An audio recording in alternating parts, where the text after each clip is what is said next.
Hi అండి. Welcome to voice of the day. Please subscribe my channel.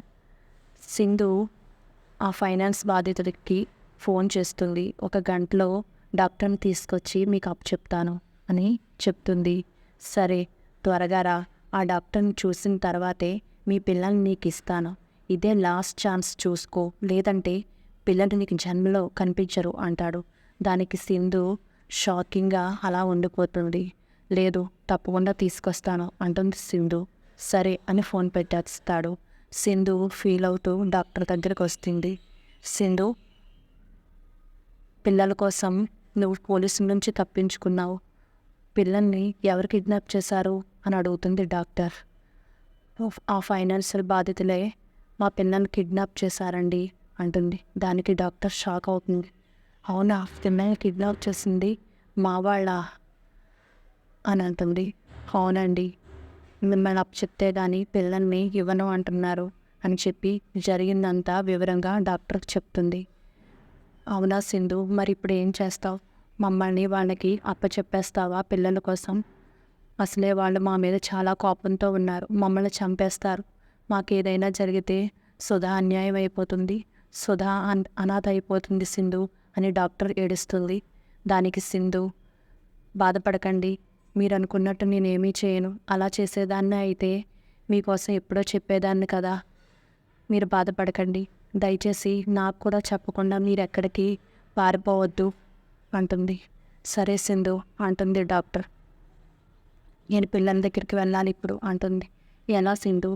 City అంతా పోలీసులు నీ కోసం గాలిస్తున్నారు కదా, ఎలా వెళ్తావమ్మా అంటుంది డాక్టర్.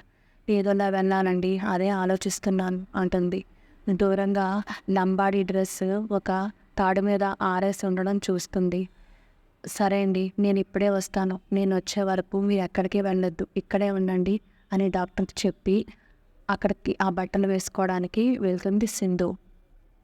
ఇంతలో ఇంటి దగ్గర దమయంతి, సంధ్య, కన్యాకుమారి, చంద్ర, యష్ పిల్లల కోసం ఆలోచిస్తూ ఉంటారు.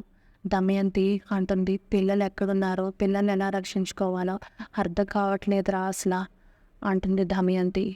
దానికి సింధు బాధపడుతూ, పిల్లలు భోంచేసే టైం అయింది, ఈ సమయానికి భోంచేసేవాళ్ళు, అసలు వాళ్ళు తిన్నారో లేదో, వాళ్ళని ఎంత హింసిస్తున్నారో అంటుంది సంధ్య.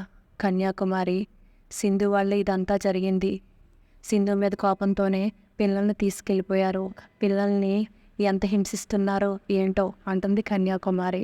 దానికి సంధ్య, సింధు ఎంతైతే పిల్లల్ని తీసుకెళ్ళిపోవడానికి కారణమో ఈ ఇంట్లో వాళ్ళు కూడా అంతే కారణం అంటుంది సంధ్య. దానికి చంద్ర కోపంగా పైకి లేచి, ఏయ్ ఏంటి, పిల్లల్ని తీసుకెళ్ళిపోవడానికి మాకు సంబంధం ఏంటి అంటాడు. అవును, ముమ్మాటికి మీకే ఉంది. ఆల్రెడీ పిల్లల విషయంలో సింధు బాధపడ్డారు కదా, సింధు విషయంలో. అలాంటప్పుడు సింధుని ఇన్ని రోజులు ఇంట్లో ఎందుకు ఉంచుకున్నారు? అందువల్లే ఈ ప్రాబ్లం వచ్చింది. అప్పుడే సింధుని ఈ ఇంట్లో లేకుండా తరిమేసి ఉంటే ఇప్పుడు ఇలా బాధపడేవాళ్ళం కాదు కదా. అందుకే మీరే కారణం పిల్లలు కిడ్నాప్ అవడానికి అంటుంది. దానికి దమయంతికి కోపం సిరులెత్తుకొస్తుంది. నువ్వు ఏంటి ఓవర్ యాక్షన్ చేస్తున్నావు? పిల్లలేదో నీ సొంత పిల్లలైనట్టు, మా పిల్లలకి సంబంధం లేనట్టు మాట్లాడుతున్నావేంటి అంటుంది. పిల్లలు నా నా మనవడు మనవరాలు, నువ్వేమి కన్న తల్లి అయినట్టు ఫీల్ అయిపోకు అంటుంది. అవును, మొదట నేను యాక్ట్ చేయడానికే వచ్చాను, కానీ తర్వాత పిల్లలకి నేను చాలా దగ్గర అయిపోయాను. ఎంత దగ్గర అయ్యాను అంటే పిల్లలకి సొంత తల్లినైనట్టు దగ్గర అయ్యాను. కాబట్టి పిల్లలంటే నాకు ప్రాణం అంటుంది. ఇంకా ఆపుతావా అంటుంది దమయంతి. ఎందుకు ఆపాలి? పిల్లలని ఏం చేస్తారో నాకు తెలియదు, పిల్లల్ని తీసుకొచ్చి నాకు ఇవ్వండి అంటుంది.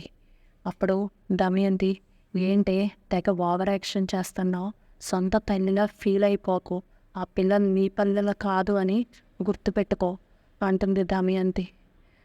ఆ పిల్లలు నా పిల్లలే, నా ప్రాణం, ఇప్పుడే చెప్తున్నాను వినండి, ఆ పిల్లలు నా ప్రాణం ఉన్నంత వరకు ఆ పిల్లకాయలు నా పిల్లకాయలే అంటుంది. దానికి యష్, సంధ్య అని గట్టిగా అరుస్తాడు. పిల్లలు నా కన్న పిల్లలు అంటాడు. దానికి దమయంతి, అలా చెప్పరా దానికి అంటుంది. నీకు కూడా చెప్పాలమ్మా, అసలు పిల్లల విషయంలో ఫస్ట్ నుంచి మనం తప్పు మీద తప్పు చేస్తూ వస్తున్నాం. అదే పిల్లల కోసం లీగల్గా ఫైట్ చేస్తుంటే ఇప్పుడు ఈ పరిస్థితి వచ్చి ఉండేది కాదు కదా. నా కన్న పిల్లల్ని నేను ఎలా రక్షించుకోవాలో నాకు తెలుసు.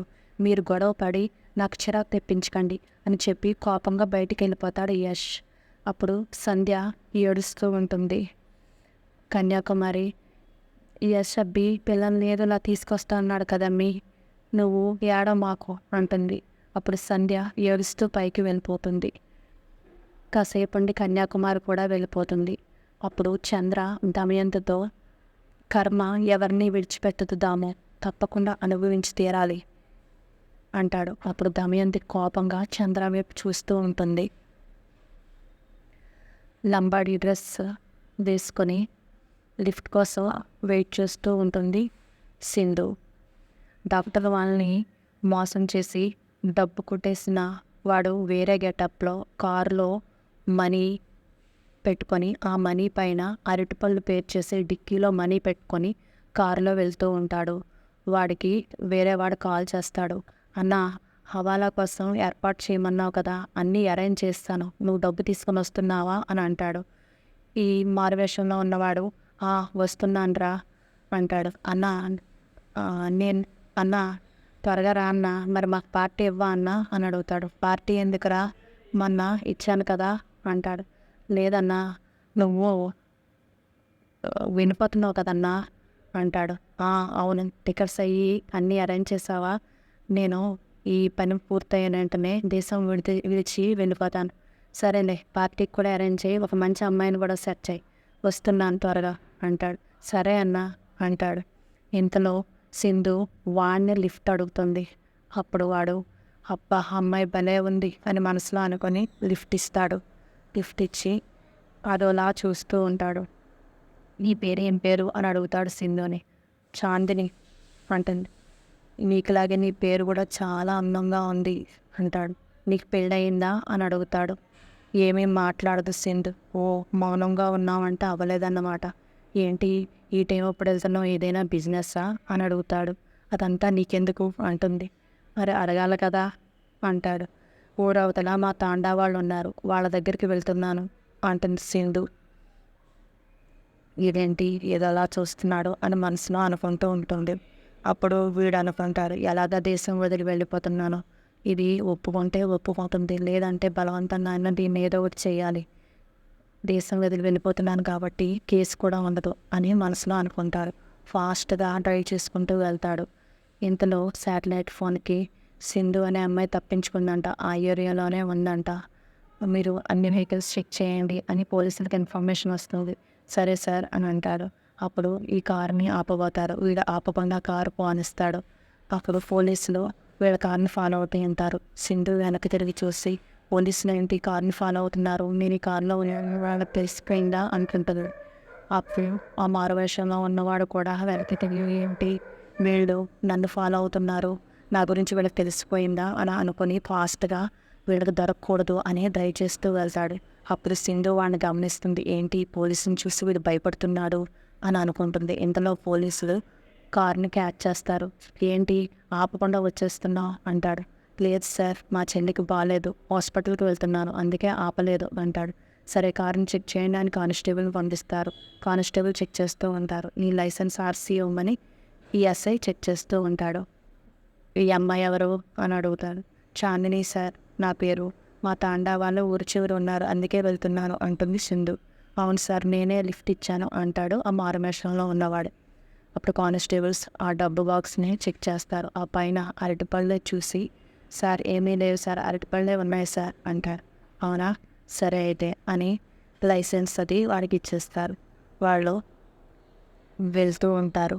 ఇంతలో పిల్లలు తప్పించుకోవడానికి ఎలాగా అని శశి రిషి ఆలోచిస్తూ ఉంటారు.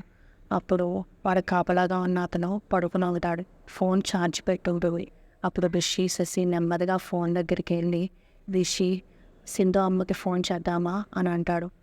నువ్వు ఇంకా మారవా, సింధు నీకో వాకో ఏ సంబంధం లేదు అని చెప్పింది కదా, మనకి తనకి సంబంధం లేదని, మళ్ళీ తన్నే నమ్ముతావేంటి, సంధ్య అమ్మకు ఫోన్ చేద్దాం అని చెప్పి సంధ్యకి ఫోన్ చేస్తారు. అప్పుడు హలో అంటే, అమ్మా నేను శశిని అంటుంది. ఈరోజు ఎపిసోడ్ ఇది. Please subscribe my channel. Thank you for watching.